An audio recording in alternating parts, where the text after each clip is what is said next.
Games that never end are something special. Worlds that keep evolving, bases that grow forever, factories that get bigger, and adventures that change every time you play. So today, let's look at the ultimate play forever games, titles you can explore, build, survive, and restart endlessly.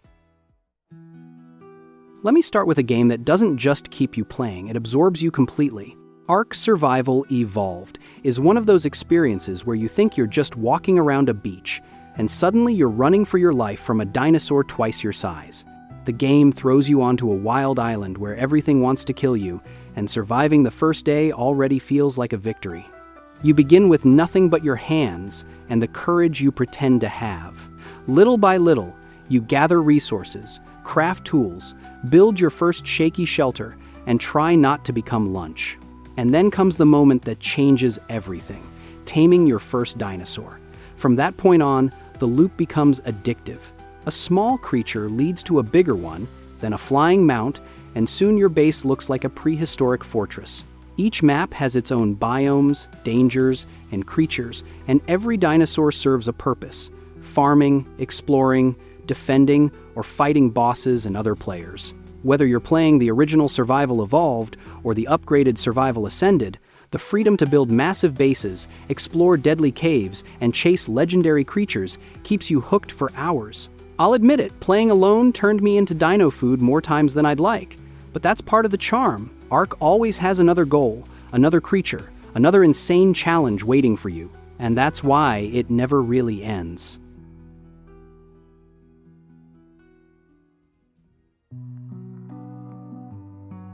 Now, if Ark is about trying not to get eaten, Project Zomboid is about accepting one simple truth: you will die. The only question is when, and that's exactly what makes it so endlessly replayable. Every time you start a new run, the game drops you into a world that doesn't care about you at all. No tutorials, no mercy, no second chances. You spawn with almost nothing, and suddenly every house becomes a lifeline. You search kitchens for canned food, raid pharmacies for bandages, sneak through neighborhoods hoping a single zombie won't hear you breathing.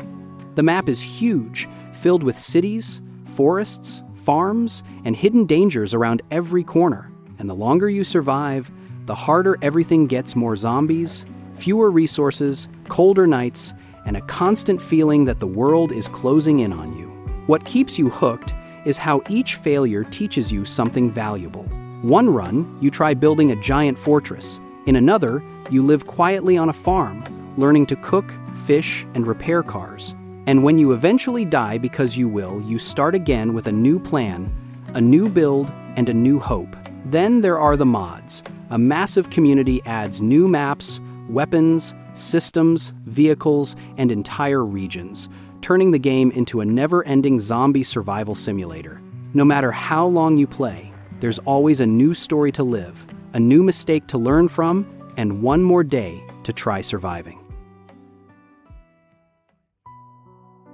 When it comes to games you can play forever, the Fallout series easily earns its place, especially New Vegas and Fallout 4. The moment you step into the wasteland, the game stops being just about following a main quest and becomes a massive sandbox of choices, exploration, factions, and unpredictable stories you create along the way. New Vegas hits you first with that feeling of freedom. You walk through the desert and suddenly every decision matters: who you help, who you betray, which faction you side with, and how you shape the future of the Mojave. You can be a wandering hero, a dangerous outlaw, a diplomat, a traitor, and each run feels completely different from the last. Fallout 4 shifts the focus a bit, bringing an absurd amount of exploration and letting you build entire settlements from scratch: bases, defenses, farms, towns, whatever you imagine. Clearing a location, collecting scrap, upgrading gear, and improving settlements becomes a loop that keeps you hooked for hours without noticing. And then come the mods, thousands of them. New areas, new missions, new weapons, new systems, entire visual overhauls. The community basically turned both games into infinite worlds. Even after hundreds of hours, you'll always find a new build to try, a new storyline to follow, or a new reason to start again.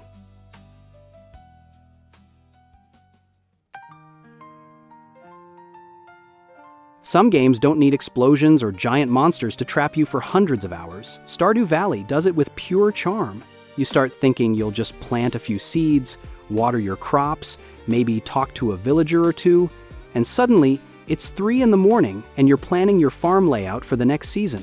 You inherit an old piece of land and turn it into whatever you want. A quiet countryside retreat, a massive orchard, an animal paradise, or a fully optimized farming machine. Every season brings new crops, festivals, activities, and reasons to keep playing. And the game never rushes you. You set the pace, the goals, the routine. Then the world opens even more. You explore monster-filled mines, discover secrets hidden in forests, build friendships with the townsfolk, get married, have kids, decorate your home, cook, fish, craft rare tools. It's a cycle that always rewards you with progress and cozy satisfaction. And the replay value is endless. Each farm feels different. Each relationship changes your story. Each run pushes you to try something new, maybe focus on animals this time, or fishing, or the community center, or full automation. It's a peaceful loop that always gives you one more objective, one more harvest, one more reason to stay.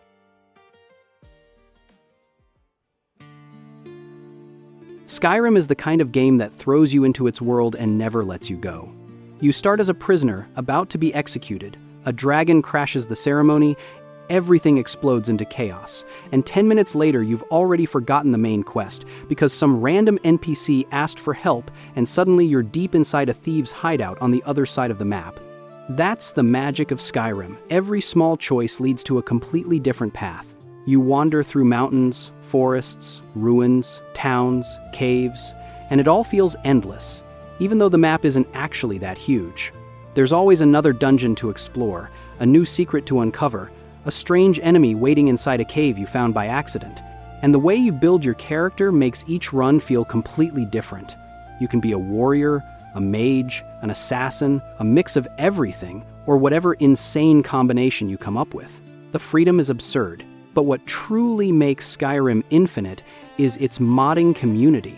The game launched in 2011 and still receives new missions, new maps, new systems, new visuals mods that basically turn Skyrim into a completely different RPG. Every time you return, there's something new, something bigger, something fresh to explore. It's a game that never stops growing, never stops surprising you, and never really ends.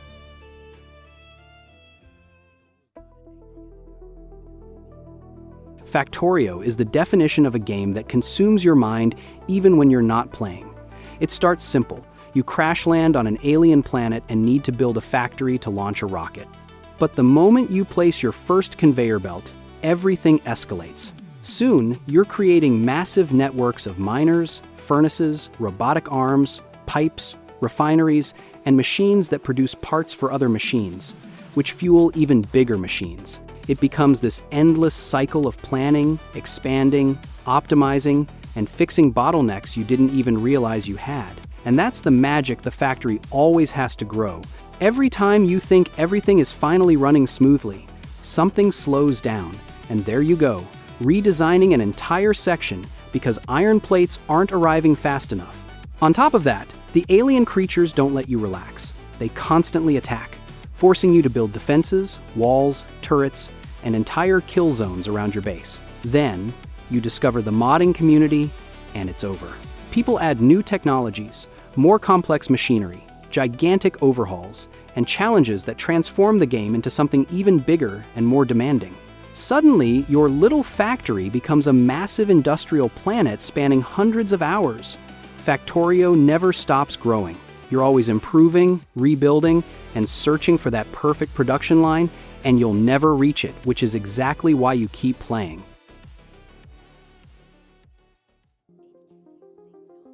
No Man's Sky is the closest thing we have to an endless universe you can actually live in. From the moment you wake up on your first strange planet, surrounded by alien wildlife and bizarre weather, the game gives you one mission: explore. But explore barely covers it. We're talking about a universe with 18 quintillion planets, a number so absurd that you could put the entire population of Earth playing non-stop and still never visit everything. Each world has its own flora, fauna, climate, hazards, and secrets.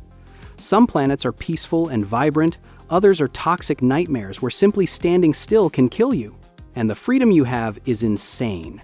You can mine rare materials, catalog species, build massive bases, farm resources, become a merchant, traveling between star systems, or even embrace a pirate life, attacking freighters and escaping the galactic police. Base building also became a core part of the experience. Some players create small shelters, others turn planets into industrial farming complexes that generate infinite income. And with each update, and there have been many, the game keeps expanding. New missions, new biomes, new vehicles, mechs, giant freighters, settlements you can manage, even full-scale expeditions. What started as a messy launch became one of the greatest comeback stories in gaming. No Man's Sky today is a universe that adapts to whatever you want it to be. Explorer, trader, builder, fighter, the game never runs out of things to show you. It's infinite by design, but even more infinite in the way it keeps pulling you back.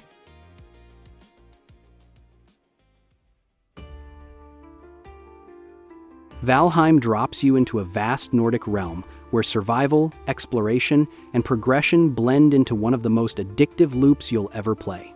You begin with almost nothing, a simple camp, a basic axe, and the cold wind of this harsh world hitting your face, but every hour brings real, satisfying growth. You gather resources, build your first shelter, craft better gear, and slowly transform from a fragile wanderer into a Viking worthy of the gods. What makes Valheim so endlessly replayable is how its world opens up as you defeat each boss. Every victory unlocks a new biome that was previously impossible to survive. Freezing mountains that require special clothing, poisonous swamps full of deadly creatures, or dangerous plains crawling with enemies far stronger than anything you faced before. Each area has its own mood, resources, and threats, pushing you to evolve your base, your equipment, and your strategies. Exploration is genuinely exciting. You sail across massive oceans, not knowing what waits on the horizon, and every island feels like a mystery, maybe an abandoned structure with rare loot, maybe a biome you're not ready for. And as the game keeps receiving updates, new enemies, building pieces, and mechanics constantly appear, giving you reasons to return again and again. Valheim is simple on the surface, but once it grabs you, it doesn't let go. Every new boss, every new biome, and every upgrade pulls you into that just one more hour mindset, the true mark of a game you can play forever.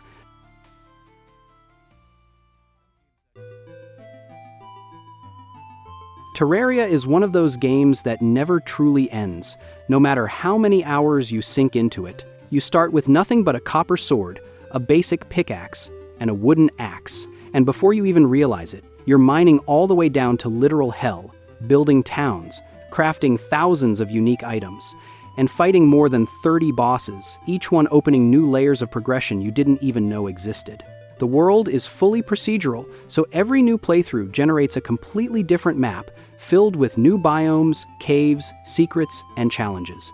And unlike the common 2D Minecraft comparison, Terraria's identity is all about class builds: mage, melee, ranger, summoner, each with its own gear, metas, strategies, and boss routes. Every session gives you new goals: rare materials to farm, invasions to survive, events like Blood Moon or Martian Madness to face, and powerful late-game weapons to forge. What truly turns Terraria into an infinite game, though, is the T-Mod Loader. It's an official tool that opens the door to complete expansions made by the community, new bosses, new biomes, new classes, and even entire campaigns. Mods like Calamity practically double or triple the size of the game, making every new run feel like a completely different experience. Terraria is a never-ending loop of discovery, challenge, and creativity. No matter how much you play, there's always something new waiting just below the surface.